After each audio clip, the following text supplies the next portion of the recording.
ਸਤਨਾਮ ਸ਼੍ਰੀ ਵਾਹਿਗੁਰੂ ਸਾਹਿਬ ਜੀ।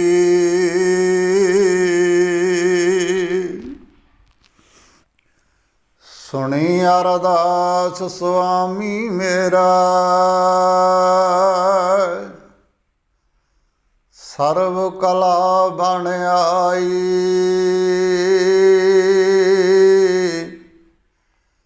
ਪ੍ਰਗਟ ਪਈ ਸਗਲੇ ਜੁਗ ਅੰਤਰ,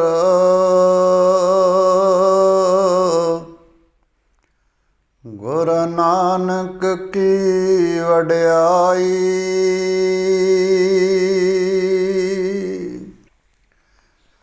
ਪਰਮ ਸਨਮਾਨਯੋਗ ਸਤ ਸੰਗੀ ਜਨੋ, ਸਾਰਿਆਂ ਨੂੰ ਗੁਰੂ ਬਖਸ਼ੀ ਫਤਿਹ ਪ੍ਰਵਾਨ ਹੋਵੇ ਜੀ। ਵਾਹਿਗੁਰੂ ਜੀ ਕਾ ਖਾਲਸਾ, ਵਾਹਿਗੁਰੂ ਜੀ ਕੀ ਫਤਿਹ। ਧੰਨ ਸ਼੍ਰੀ ਗੁਰੂ ਨਾਨਕ ਦੇਵ ਜੀ ਮਹਾਰਾਜ ਭਾਈ ਭੂਮੀਏ ਦੀ ਮਿਹਨਤ ਦੀ ਕਮਾਈ ਦਾ ਭੋਜਨ ਛਕ ਕੇ ਖੁਸ਼ ਹੋ ਗਏ ਅਤੇ ਅਸ਼ੀਰਵਾਦ ਦਿੱਤਾ ਕਿ ਤੁਹਾਡਾ ਕਲਿਆਣ ਜ਼ਰੂਰ ਹੋਵੇਗਾ। ਆਪ ਜੀ ਉੱਥੋਂ ਰਵਾਨਾ ਹੋ ਤੁਰੇ। ਸ੍ਰੀ ਗੁਰੂ ਨਾਨਕ ਦੇਵ ਜੀ ਦੇ ਜਾਣ ਤੋਂ ਕੁਝ ਦਿਨ ਬਾਅਦ ਭਾਈ ਭੂਮੀਏ ਨੂੰ ਲੰਗਰ ਭੰਡਾਰਾ ਚਲਾਉਣ ਵਾਸਤੇ ਪੈਸਿਆਂ ਦੀ ਲੋੜ ਪੈ ਗਈ। ਸੋਚਣ ਲੱਗਾ ਕਿ ਹੁਣ ਪੈਸੇ ਕਿੱਥੋਂ ਆਉਣਗੇ, ਗਰੀਬਾਂ ਦਾ ਸ਼ੋਸ਼ਣ ਤਾਂ ਕਰਨਾ ਨਹੀਂ। ਸੋਚਾਂ ਸੋਚਦੇ ਨੇ ਰਾਜੇ ਦੇ ਮਹਿਲਾਂ ਵਿੱਚ ਚੋਰੀ ਕਰਨ ਦੀ ਸਲਾਹ ਬਣਾ ਲਈ। ਉਹ ਇੱਕ ਰਾਤ ਰਾਜਕੁਮਾਰਾਂ ਵਾਲੇ ਸੋਹਣੇ ਕੱਪੜੇ ਪਾ ਕੇ ਘੋੜੇ 'ਤੇ ਸਵਾਰ ਹੋ ਕੇ ਰਾਜੇ ਦੇ ਮਹਿਲਾਂ ਵਿੱਚ ਚਲਾ ਗਿਆ। ਆਖੋ ਸਤਨਾਮ ਸ਼੍ਰੀ ਵਾਹਿਗੁਰੂ। ਰਾਜੇ ਦੇ ਮਹਿਲਾਂ ਵਿੱਚ ਚਲਾ ਗਿਆ।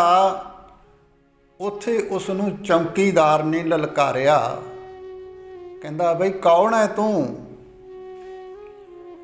ਚੌਕੀਦਾਰ ਦੀ ਆਵਾਜ਼ ਸੁਣ ਕੇ ਭੂਮੀਏ ਨੇ ਸੋਚਿਆ ਬਈ ਝੂਠ ਤਾਂ ਬੋਲਣਾ ਨਹੀਂ, ਤੇ ਬੜੀ ਛੇਤੀ ਜਵਾਬ ਦਿੱਤਾ ਕਿ ਮੈਂ ਚੋਰ ਹਾਂ।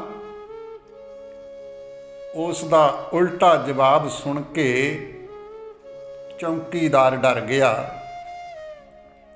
ਉਹਨੇ ਸੋਚਿਆ ਕੋਈ ਮਾਣਯੋਗ ਵਿਅਕਤੀ ਹੋਣਾ ਹੈ, ਮੇਰੀ ਇਸ ਤਰ੍ਹਾਂ ਦੀ ਰੁੱਖੀ ਬੋਲੀ ਤੋਂ ਨਾਰਾਜ਼ ਹੋ ਗਿਆ ਹੈ। ਸਤ ਸੰਗੀ ਜਨੋ, ਉਸ ਨੇ ਵੀ ਅੱਗੋਂ ਕਹਿ ਦਿੱਤਾ ਕਿ ਮਾਫ਼ ਕਰਨਾ ਜਨਾਬ, ਮੈਨੂੰ ਪਤਾ ਨਹੀਂ ਸੀ, ਤੁਸੀਂ ਅੰਦਰ ਜਾ ਸਕਦੇ ਹੋ।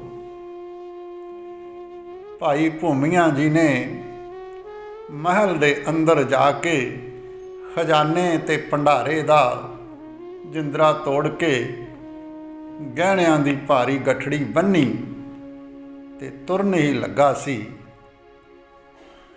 ਰਸੋਈ ਵਿੱਚੋਂ ਬਣੇ ਹੋਏ ਭੋਜਨ ਦੀ ਖੁਸ਼ਬੂ ਆਈ। ਉਸਨੇ ਸੋਚਿਆ ਕਿ ਕੁਛ ਖਾ ਹੀ ਲਈਏ। ਰਸੋਈ ਵਿੱਚ ਗਿਆ।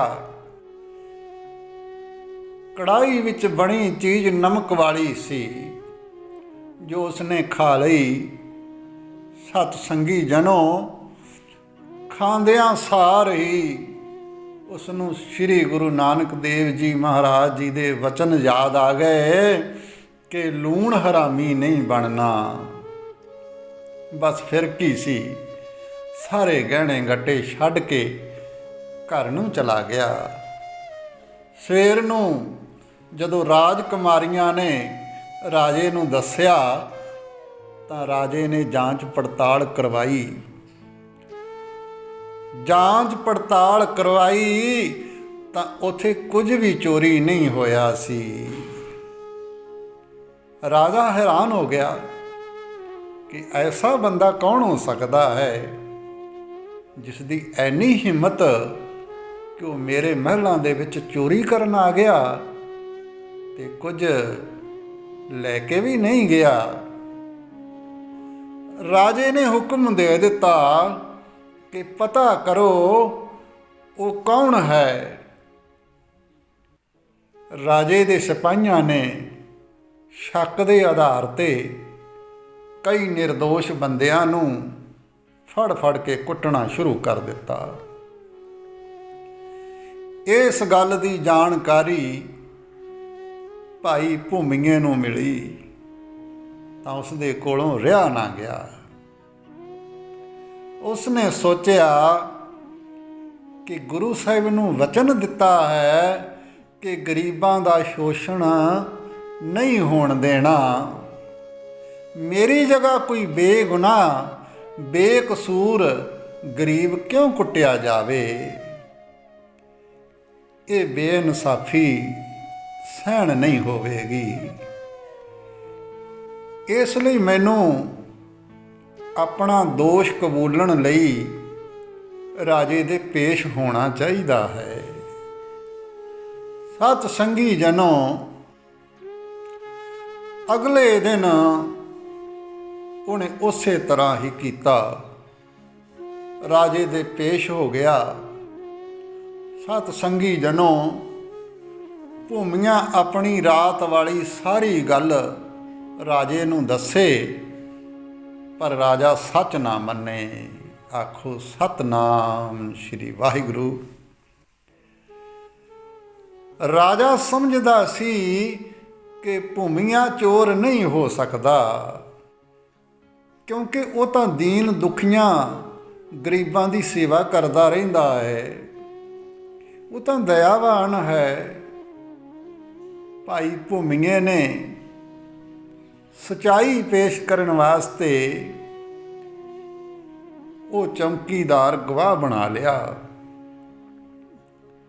ਚੌਕੀਦਾਰ ਨੇ ਰਾਤ ਵਾਲੀ ਸਾਰੀ ਕਹਾਣੀ ਦੱਸੀ, ਜਿਸ ਦੇ ਨਾਲ ਰਾਜੇ ਦੀ ਸਾਰੀ ਸ਼ੰਕਾ ਮਿਟ ਗਈ ਅਤੇ ਸਾਰੇ ਫੜੇ ਹੋਏ ਨਿਰਦੋਸ਼ਾਂ ਨੂੰ ਛੱਡ ਦਿੱਤਾ।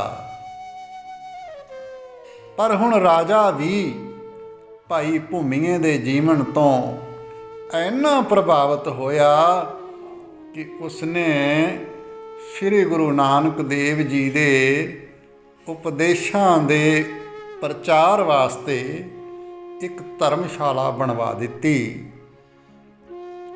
ਜਿਸ ਦੇ ਵਿੱਚ ਹਰ ਰੋਜ਼ ਸਤਸੰਗ ਹੋਣ ਲੱਗ ਪਿਆ। ਆਖੋ ਸਤਨਾਮ ਸ਼੍ਰੀ ਵਾਹਿਗੁਰੂ।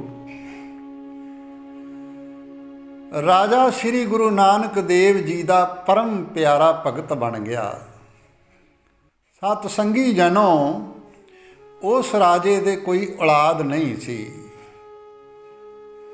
ਉਸ ਦੇ ਇਸ ਦੁੱਖ ਨੂੰ ਵੇਖ ਕੇ ਸਤਸੰਗ ਦੇ ਵਿੱਚ ਵਿਚਾਰ ਹੋਈ ਕਿ ਰਾਜੇ ਲਈ ਗੁਰੂ ਚਰਨਾਂ ਦੇ ਵਿੱਚ ਔਲਾਦ ਦੀ ਅਰਦਾਸ ਕੀਤੀ ਜਾਵੇ।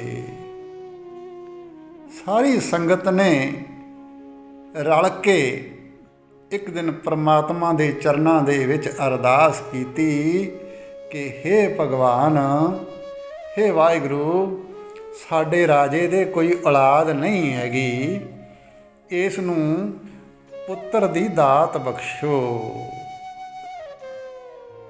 ਸਤ ਸੰਗੀ ਜਨੋ, ਗੁਰੂ ਸਾਹਿਬ ਕਹਿੰਦੇ ਹਨ ਕਿ ਬਿਰਥੀ ਕਦੇ ਨਾ ਹੋਵਈ ਜਨ ਕੀ ਅਰਦਾਸ, ਨਾਨਕ ਜੋਰ ਗੋਬਿੰਦ ਕਾ ਪੂਰਨ ਗੁਣਤਾਸ।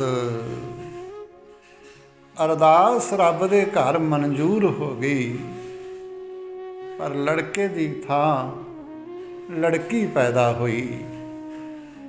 ਰਾਜੇ ਨੇ ਉਸ ਨਵਜਾਤ ਬੱਚੀ ਦਾ ਮੁੰਡਿਆਂ ਦੀ ਤਰ੍ਹਾਂ ਪਾਲਣ ਪੋਸ਼ਣ ਸ਼ੁਰੂ ਕਰ ਦਿੱਤਾ, ਕਿਉਂਕਿ ਉਸ ਨੂੰ ਵਿਸ਼ਵਾਸ ਸੀ कि संगत ने मेरे ਲਈ पुत्र दी अरदास कीती है।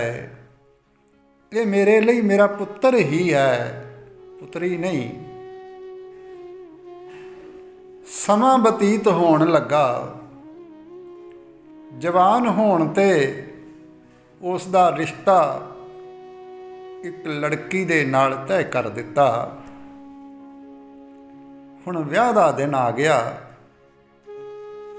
ਰਾਜਾ ਬਰਾਤ ਲੈ ਕੇ ਜਾ ਰਿਹਾ ਸੀ ਤਾਂ ਰਸਤੇ ਵਿੱਚ ਜਾਂਦਿਆਂ ਜੰਗਲ ਦੇ ਵਿੱਚ ਇੱਕ ਹਿਰਨ ਵਿਖਾਈ ਦਿੱਤਾ, ਜਿਸ ਨੂੰ ਮਾਰਨ ਲਈ ਰਾਜੇ ਦੀ ਉਸ ਲੜਕੀ ਨੇ ਪਿੱਛਾ ਕੀਤਾ ਜੋ ਲਾੜੇ ਦੇ ਰੂਪ ਵਿੱਚ ਜਾ ਰਹੀ ਸੀ।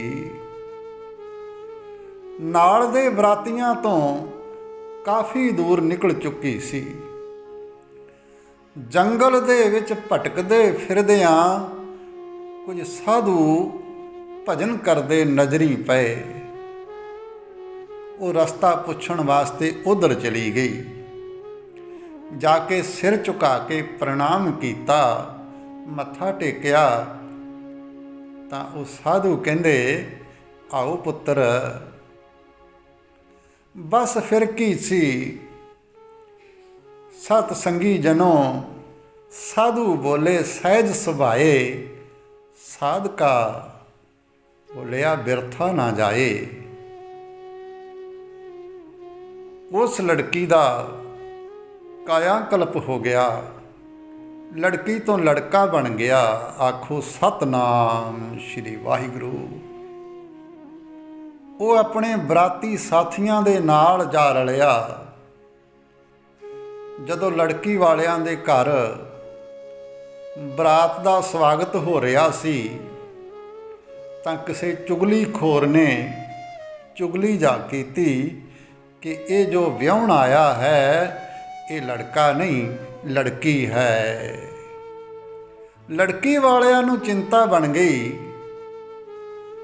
ਉਹਨਾਂ ਨੇ ਉਸ ਵਰ ਦੀ, ਉਸ ਲਾੜੇ ਦੀ ਪ੍ਰੀਖਿਆ ਲੈਣ ਲਈ ਇੱਕ ਯੋਜਨਾ ਬਣਾਈ।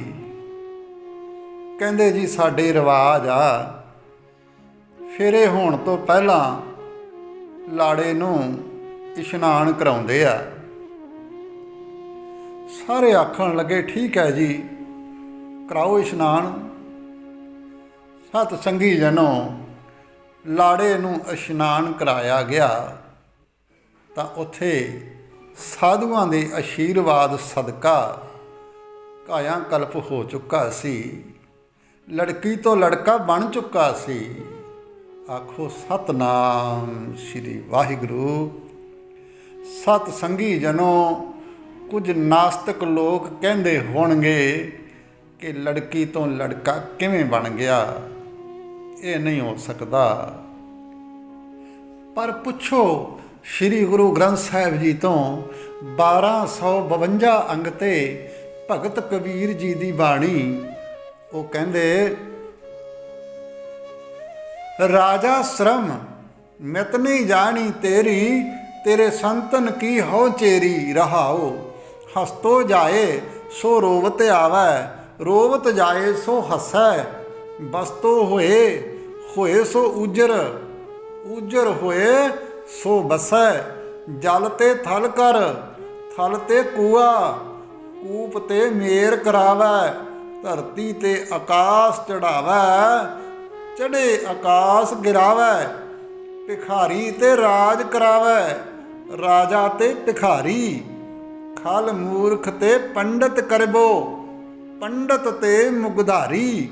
ਨਾਰੀ ਤੇ ਜੋ ਪੁਰਖ ਕਰਾਵੈ, ਪੁਰਖਨ ਤੇ ਜੋ ਨਾਰੀ। ਕਹੋ ਕਬੀਰ ਸਾਧੂ ਕੋ ਪ੍ਰੀਤਮ, ਤਿਸ ਮੂਰਤ ਬਲਹਾਰੀ। ਆਖੋ ਸਤਨਾਮ ਸ਼੍ਰੀ ਵਾਹਿਗੁਰੂ।